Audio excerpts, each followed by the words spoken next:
On Sunday, at the Charlie Kirk Memorial, our chronic infection with British foreign policy diseases began to be cured. Our founder's vision of the United States was revived. Contrary to the British agent Henry Kissinger, we were again a sovereign nation living and building and creating according to God's laws, freeing ourselves from the empire's foreign war. But you wouldn't know that from the media. The New York Times and others implied that the Kirk event weirdly joined religion with Donald Trump's America First, Worker First economic policies. They said this had never happened before at this scale. Here's the key quote. Perhaps never before at such a grand scale has such a fusion taken place in a public display. More than just a tribute to the style of Mr. Kirk's evangelical tradition, this service represented a pinnacle event, reflecting the degree to which conservative Christianity has melded with Republican politics in the Trump era.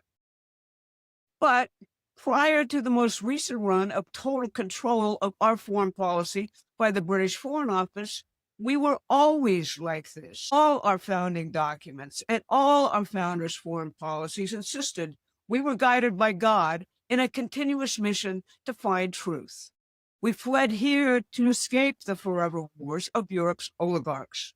I'm Barbara Boyd, and I've been investigating and documenting the modern British financial empire's subversion of our country since 1973. Today, I'm going to first talk about this critical week in President Trump's quest for peace in Israel and Ukraine. Then I'm going to discuss the speech in which Henry Kissinger admitted that he was a British agent. Then I'm going to talk about the man Kissinger attacked in that speech without naming him. That was John Quincy Adams. It's Adams' America as peacemaker policy, which Donald Trump is now pursuing.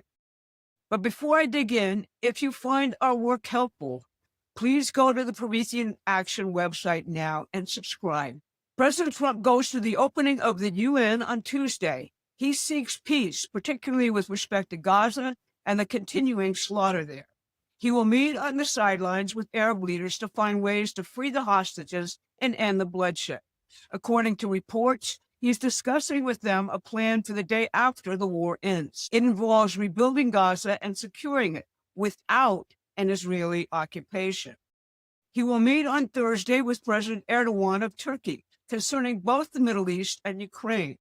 Last Friday, he spoke with President Xi of China about ending these wars and trade. I had a great call with President Xi, and as you know, he approved the TikTok deal, and we're in the process. We have some great investors, some of the biggest in the world, American investors, great people, and we look forward to getting that deal closed. Well, I think so. When you say fully approved, I don't know what that means. We have to get it signed. I guess there could be a formality. I found his word to be very good. President Xi and I had a long talk. We talked for almost 2 hours and started at 8 o'clock in the morning. And I think it was a very good talk. We talked about trade. We talked about war. We talked about a lot of things. We talked about Russia, Ukraine, obviously, and Gaza. We talked about a lot of subjects. It was a long call. Trump's efforts have been sabotaged by the leaders of France and the UK, who are loudly and obnoxiously calling for establishing a Palestinian state on land which amounts now to a bombed-out, explosive-filled, rubble-filled. As of this broadcast, the UK has been joined by Canada and Australia. These empty European slogans provoked Netanyahu and his crazed settler allies, and that was their intent. He ranted that he will now annex the West Bank to prevent formation of a Palestinian state. He also declared Israel, founded as the homeland of Europe's dispossessed Jewish intellectuals, to be super Sparta. That, of course, refers to the fascist slave warfare state of ancient Greece, Sparta. Both the UK and France knew that this would be Israel's response. Marco Rubio told them exactly that before they did it. As in Ukraine, these two powers, the UK and France, continuously fight to keep the wars going and sabotage Trump's quest for peace. They publicly back Zelensky's refusal to engage in realistic peace negotiations. They keep escalating the war in an attempt to box Trump in and involve the U.S. directly. The last 2 weeks saw two major attempts in this game. The first involved unarmed Russian drones allegedly entering Polish territory. Amidst a huge media uproar, U.S. intelligence and President Trump said that was probably an accident. The second was the claim by Estonia that Russian jets entered their airspace. Russia denies that ever happened. But the UK, their agent, Polish Prime Minister Tusk, Macron of France, and the Washington Post, of course, all say NATO shooting down Russian planes now directly is what is required. Now, concerning how we got into this forever wars mess and Henry Kissinger. A lot could be said about yesterday's celebration of Charlie Kirk's life and mission. If you didn't watch it, you should. Make the time to do so. The event itself will determine this administration's policies long into the future, including the midterms. But I was struck particularly by its implications for our forever war policies and our subservience to the British financial empire. In May of 1982, Henry Kissinger gave a speech at Chatham House, otherwise known as the Royal Institute of International Affairs in London. That speech tells you everything about how our country became the army for the modern British financial empire's wars. The speech starts with Kissinger making a stunning admission. He said, "In my White House incarnation, then as National Security Advisor, I kept the British Foreign Office better informed and more closely engaged than I did the American State Department. In my negotiations over Rhodesia, I worked from a British draft with British spelling, even when I did not grasp the distinction between a working paper and a cabinet-approved document." In this same speech, Kissinger attacked what he calls the American moralistic tradition in foreign policy. He praises the British Empire's view of human beings and nature as Hobbesian. He says that's the reality in this world. Thomas Hobbes, if you know him, was maybe the crown prince of British imperial philosophers. He rejected the idea that a loving God was present in our world. Instead, he said human societies were beastly. They were in constant war of each against all and required a monarch with absolute dictatorial authority to rule over them. Otherwise, there would be chaos. Hobbes played a big role in the British East India Company and British colonization and looting efforts, both as a shareholder of the East India Company itself and as chief British Empire propagandist. Kissinger, like Hobbes, argues that foreign policy must be amoral, even satanic, and must be based on what he calls the balance of power dynamics of empire. In plain English, that means setting its rivals up to war against one another and using religious and racial warfare to control its colonies. Kissinger admits that our founders firmly rejected and fled from these pagan doctrines, but he said this was a huge mistake. He notes that as late as 1949, our State Department was rejecting the idea of, quote, shifting the balance of power as a goal. It was instead still talking meekly about influencing the balance of principle. The result of Kissinger's British agentry is found in such documents as NSM 2000 in 1975. That satanic document committed us to limiting population growth in the developing sectors of the world by any means necessary. Both Kissinger and the man I call his evil twin, Zbigniew Brzezinski, were students of William Yandell Elliott at Harvard. Elliott was deployed here by the British Imperial Roundtable movement to recruit American agents to run U.S. foreign policy. The Roundtable's goal was to reabsorb the United States into the British Empire, and if that could not be done, to destroy us. These two men, Kissinger and Brzezinski, destroyed any idea of God or morality in our foreign policy. They completely wedded us to the methods of empire. That is, until Donald Trump came along.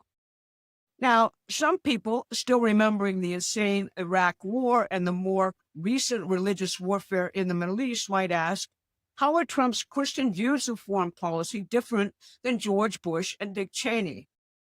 Well, let me tell you about the man Henry Kissinger attacked in that speech without naming him.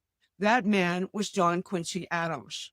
But first, if you're finding this video presents you with new information and it tickles your mind, please like and share the video. It helps our reach on YouTube. John Quincy Adams, the son of founding father John Adams and the intellectual son of Benjamin Franklin, played a pivotal role in defining the foreign policy of the young United States.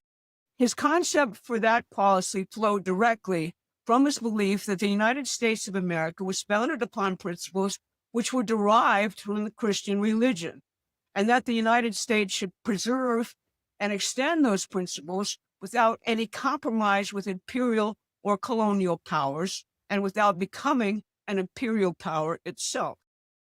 Here's the most famous section of a speech he gave on July 4th, 1821. The United States does not go in search of monsters to destroy. She is the well-wisher to the freedom and independence of all. She is the champion and vindicator only of her own. She will recommend the general cause by the countenance of her voice and the benign sympathy of her example. She well knows that by once enlisting under other banners than her own, were they even the banners of foreign independence, she would involve herself beyond the power of extrication in all the wars of interest and intrigue, of individual avarice, envy, and ambition, which assume the colors and usurp the standard of freedom. The fundamental maxims of her policy would insensibly change from liberty to force. She might become the dictatress of the world. She would no longer be the ruler of her own spirit. Adams' view of the intersection of religion and politics was absolutely present in Erica Trump's speech at her husband's memorial yesterday. Here's the key part. Charlie passionately wanted to reach and save the lost boys of the West, the young men who feel like they have no direction, no purpose, no faith, and no reason to live, the men wasting their lives on distractions, and the men consumed with resentment, anger, and hate. Charlie wanted to help them. He wanted them to have a home with Turning Point USA. And when he went onto campus, he was looking to show them a better path and a better life that was right there for the taking.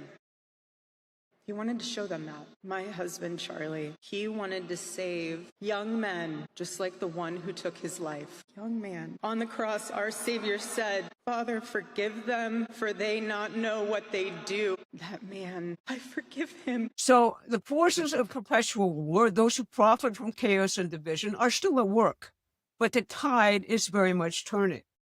President Trump's efforts for peace, the growing awareness of our nation's true history, and the powerful message from the Charlie Kirk Memorial are all converging. We are at a critical juncture. Will we allow the ghosts of Kissinger, Brzezinski, Hobbes, and the new Jacobins of the Democratic Party and their media dictate our future? Or will we embrace the vision of our founders, a nation free, sovereign, and dedicated to the force of Christian love and peace? The answer, I believe, was powerfully articulated on Sunday. Now our work begins to implement it. Promethean Action is dedicated to telling the true American story, showing people that our founders created something totally unique in human history, a deliberately anti-imperial republic where the people, including the least of us, are educated and raised to rule. It's time to act. It's time to join in Charlie Kirk's mission to save our young and redeem our republic.